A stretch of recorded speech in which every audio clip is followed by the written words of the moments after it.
धरती बिहार के लोगों की है, धरती यहाँ चंडी नालंदा के लोगों की है। नीतीश कुमार भी यहाँ के लड़के हैं और नीतीश कुमार ने जो अच्छा काम किया उसकी वजह से 20 वर्ष बिहार की जनता ने, विशेषकर नालंदा हरनौत की जनता ने उनको मुख्यमंत्री बनाया। लेकिन आज नीतीश कुमार की शारीरिक मानसिक हालत ऐसी नहीं है कि वो मुख्यमंत्री बने रहे। उम्र हो गई है, इसलिए अब नीतीश के आगे, लोगों को नीतीश के आगे देखना है और नालंदा हरनौत की जनता भी नीतीश के आगे देख रही है। और नालंदा हरनौत की जनता भी सड़क, बिजली, पानी के आगे अपने बच्चों के लिए शिक्षा और रोजगार चाहती है। नीतीश जी के राज में सड़क सुधर गया, बिजली आ गई, लेकिन लोगों को रोजगार नहीं मिला, पलायन नहीं बंद हुआ।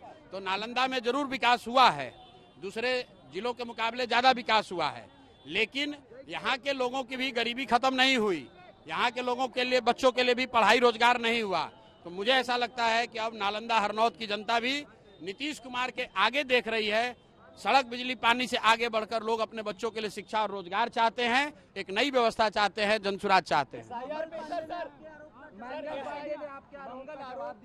पांडे ने कहा है कि जो आपने आरोप लगाया है वो निराधार है। चलिए देखिए, ऐसा है, मंगल पांडे जी ने पहले तो ये स्वीकार किया है कि जो 25 लाख रुपया दिलीप जायसवाल जी ने चेक के माध्यम से आरटीजीएस से उनको भेजा है, उसको उन्होंने स्वीकार किया है। वो पैसा दिलीप जायसवाल जी ने मंगल पांडे के पिताजी को दिया है। अब फ्लैट का जो दाम है, याद, अब ध्यान से सुन लीजिए, फ्लैट का दाम है 86 लाख रुपया, टोटल पेमेंट हुआ है 86 लाख।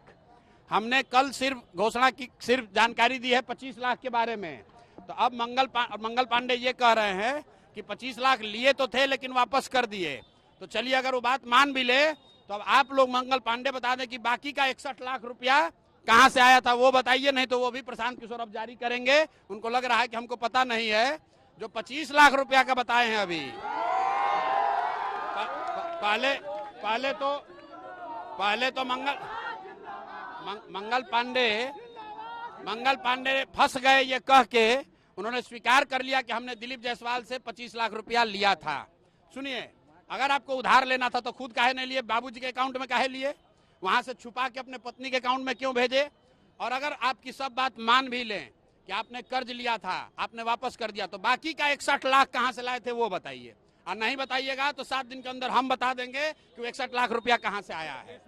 दूसरी बात, उन्होंने कहा कि हमने कॉलेज का कुछ मदद नहीं किया दिलीप जायसवाल का, वो तो विश्वविद्यालय अनुदान वाले करते हैं, यूजीसी वाले करते हैं।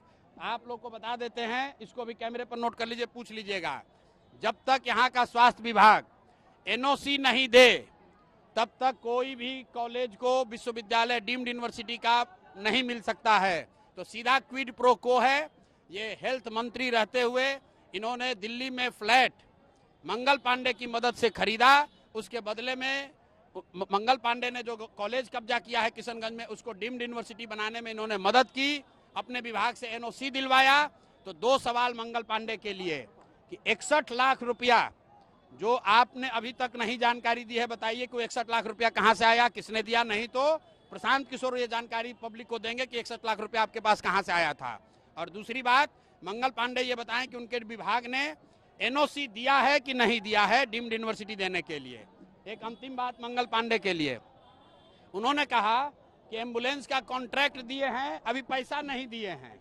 मैं आपको बता रहा हूं, 450 एम्बुलेंस का करीब 100 करोड़ रुपया 2022 के बाद 100 करोड़ रुपया बिहार की जनता का एम्बुलेंस वाले को दिया गया है। अगर इसको डिनाई करना चाहते हैं तो डिनाई करके बता दें, वो भी हम उनको बता देंगे कि 100 करोड़ रुपया ऑलरेडी दिया जा चुका है। अब ये जो अभी हल्ला हुआ है, कोर्ट ने रोक लगाया है, तो 222 एम्बुलेंस का पैसा रुका है, लेकिन 450 एम्बुलेंस का 100 करोड़ रुपया, करीब 100 करोड़ रुपया ऑलरेडी पेमेंट किया जा चुका है। सर, एसआईआर पे लगातार सवाल उठ रहे हैं। सर, विजय सिन्हा का भी अब 2 वोटर आई कार्ड सामने आया है। भैया, हमसे किसी को डरने की जरूरत नहीं है। सत्ता में बैठे हुए लोग, जो चोर है, बदमाश है, वो बिहार की जनता से डर रहा है। हमसे कोई नहीं डर रहा है। हम कोई बाहुबली नहीं है, हमारे साथ कोई पुलिस प्रोटेक्शन नहीं चलता है। हम साधारण परिवार के लड़के हैं। लोग डर रहे हैं जनता से। जिस नीतीश कुमार ने 20 बरस वृद्धा और विधवा और दिव्यांगों का पेंशन 400 रुपया से बढ़ाकर 410 नहीं किया, ये जनता का डर है कि आज वो 1100 रुपया दे रहे हैं। जो नीतीश कुमार आशा को 1 रुपया सैलरी नहीं बढ़ाए, वो जनता का डर है 3 गुना सैलरी बढ़ गई। रसोईया का सैलरी डबल हो गया, बिजली 125 यूनिट फ्री हो गई। यही बात जन सुराज बता रहा है। हम तो वोट नहीं मांगे, लोगों को कहे कि अपने अधिकार के लिए खड़ा होइए। निश्चित तौर पर सरकार में कोई भी रहेगा, आपका काम होगा, आपको अपने बच्चों के लिए खड़ा होना है। गर्मियों की छुट्टी होने वाली थी, मेरे पापा आने वाले थे, तो हम लोग सभी खुश थे। तो मैं बेड पे चढ़ के डांस कर रहे थे, डांस कर रहा था, लेकिन वो पहले ही आ गए। फ्रीज। तो मैं उस समय तो कंटिन्यू नहीं कर सकता था ना, तो फ्रीज फ्रेम टाइप का हो गया। कसम पैदा कर